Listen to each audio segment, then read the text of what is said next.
Meninas, escolhido é o versículo 15, que diz assim: E aconteceu que, indo eles falando entre si, perguntando um ao outro, o mesmo Jesus se aproximou e ia com eles. Mas os olhos deles estavam como fechados, para que não o conhecessem. Olha isso, meninas, esse contexto aqui é sobre os dois discípulos que estavam indo no caminho de Emaús, tristes, frustrados, decepcionados, e o texto relata que o próprio Jesus ressurreto se aproxima desses dois discípulos e começa a conversar com eles, mas eles não reconheceram Jesus. Sabe por que, meninas, eles não reconheceram Jesus? Que estavam cegos para a realidade, porque ainda não tinham uma mente de Cristo, uma mente transformada. Eles viveram um evangelho, estavam vivendo um evangelho somente emocional. O que seria, Cláudio, um evangelho emocional? Eu só creio se eu sinto. Eu só creio se eu vejo. E evangelho, meninas, é muito mais que isso. Eu preciso crer com o meu coração e com a minha mente.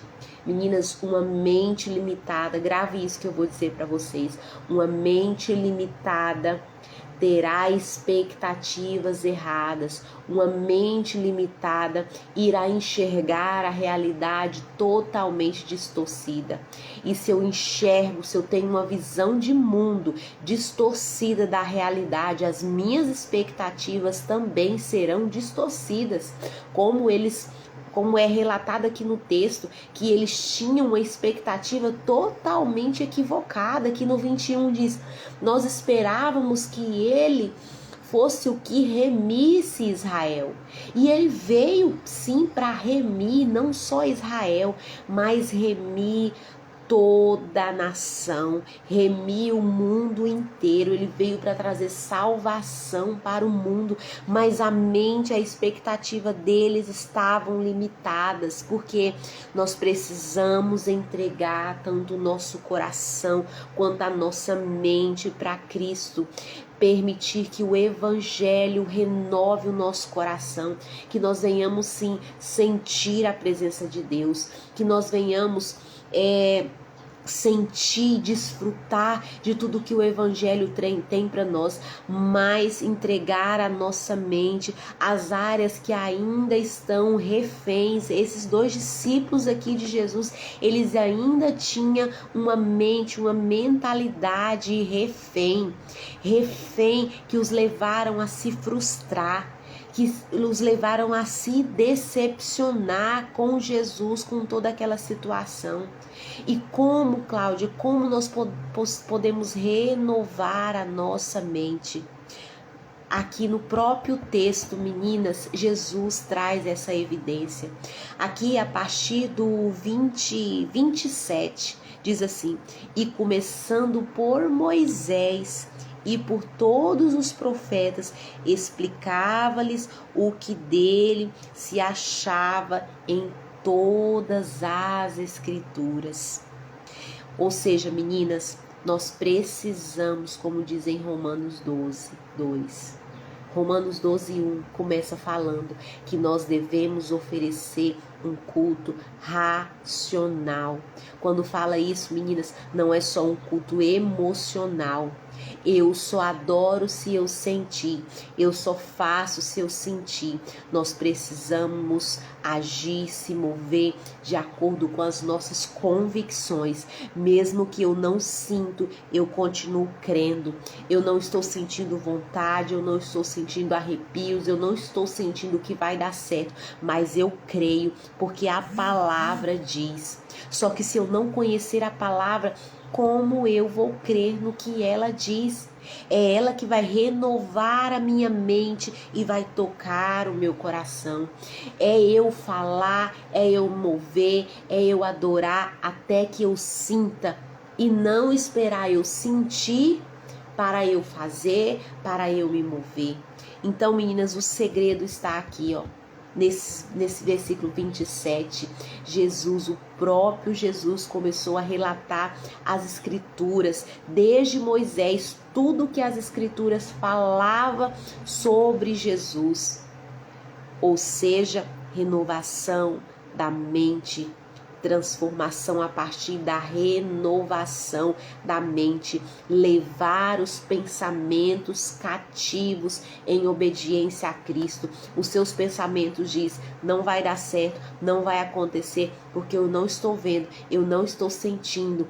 Os seus pensamentos que têm te movido e você tem sido limitada na mente, uma limitação por causa da prisão do medo, talvez por causa da prisão de áreas da sua mente que ainda estão reféns por causa de situações do passado, traumas do passado, mas o Senhor quer trazer renovação de mente, e para nós renovar a nossa mente é através do alimento, do que nós temos ingerido, do que nós temos permitido atravessar os nossos olhos e os nossos ouvidos, porque a fé vem pelo ouvir a palavra do Senhor, ouvir a palavra de Deus.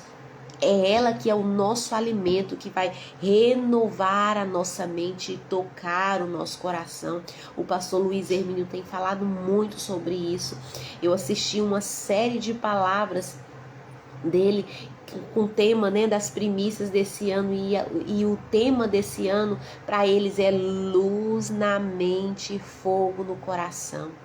O problema é que nós queremos só sentir o fogo no coração, mas a nossa mente ainda está obscurecida, ainda estamos cegos para algumas situações, como esses discípulos aqui, o próprio Jesus do lado deles e eles cegos, não perceberam Jesus do lado deles.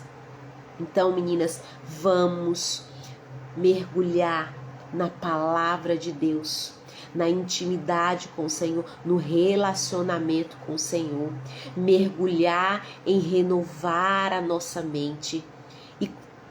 E como, Cláudia, e no final, aqui, meninas, dos versículos desse relato dos discípulos de Emaús, tem um texto, um versículo extraordinário.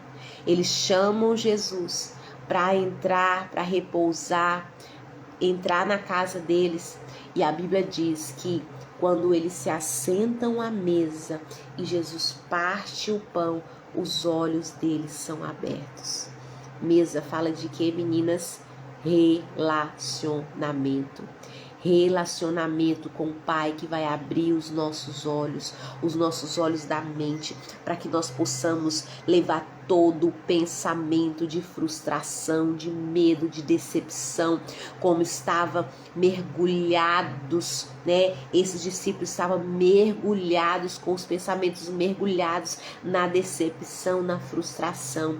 Mas o Senhor nos convida através da mesa, do relacionamento com o Pai, a mesa, essa comunhão, a mesa, aprendendo da palavra das Escrituras, através da comunicação, da oração, permitir que essa palavra, permitir que o Senhor possa abrir os nossos olhos e nós possamos levar todo o pensamento cativo à obediência de Cristo e possamos enxergar a realidade, quem Ele realmente é, o que Ele está fazendo ao nosso redor, e só assim nós recalcularmos a nossa rota. Foi o que aconteceu com esses discípulos. Eles recalcularam a rota e eles voltaram para onde eles não deveriam ter saído, que era Jerusalém. Estavam errantes, indo para um caminho errantes por causa do que estava passando na mente, nos seus pensamentos.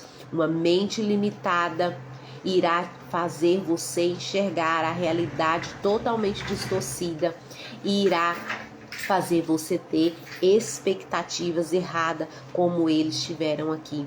Mas o renovo da mente, levar os nossos pensamentos à obediência a Cristo, irá nos reposicionar ao lugar, ao ambiente, às pessoas, à missão, ao propósito correto. Então, meninas, que esse ano essa venha a ser a sua principal meta. Renovação da sua mente, luz na sua mente, luz na nossa mente, para que o Senhor possa denunciar, para que você possa permitir. Como, Cláudia, eu permito que ele venha denunciar? Luz. Acenda a luz, luz na mente, para que você possa discernir tudo que ainda está oculto. Tudo que ainda está oculto na sua mente, que está te impedindo de caminhar, de se mover, alinhado ao propósito de Deus para a sua vida. Então, minha amada, que essa venha a ser a sua meta, luz na mente, para que nós possamos sim ter fogo no nosso coração, o fogo do amor por Jesus, o fogo do Evangelho. O fogo que vai nos mover em amor pelas pessoas, em cumprir a nossa missão. Mas tudo começa aqui, ó, luz na nossa mente, para que nós possamos reposicionar e se alinhar ao propósito e à vontade boa, perfeita e agradável de Deus para a nossa vida. Mas para experimentarmos essa vontade perfeita do Senhor, nós precisamos transformar-nos pela renovação do nosso entendimento. Amém? E essa é a palavra, a reflexão que eu queria deixar hoje para vocês. Luz na mente, fogo no nosso coração, para alinhar as nossas expectativas e a nossa visão. Alinhando a nossa visão, nós iremos nos mover de acordo com a vontade e a palavra do Senhor. Ela é o fundamento, ela é o cerne. Esse texto aqui deixou muito evidente quando Jesus vem expor a palavra. Em vez de Jesus falar, olha aqui, sou eu que estou aqui do lado de vocês. Jesus volta para a palavra e começa a relatar para eles. Em outro momento ele diz assim, não queimava o seu coração, disse um para o outro. Quando ele falava acerca das escrituras, pois é a escritura, é a palavra que vai trazer luz para sua mente e fogo para o seu coração, como eles próprios relataram aqui nesse texto. Amém, meninas?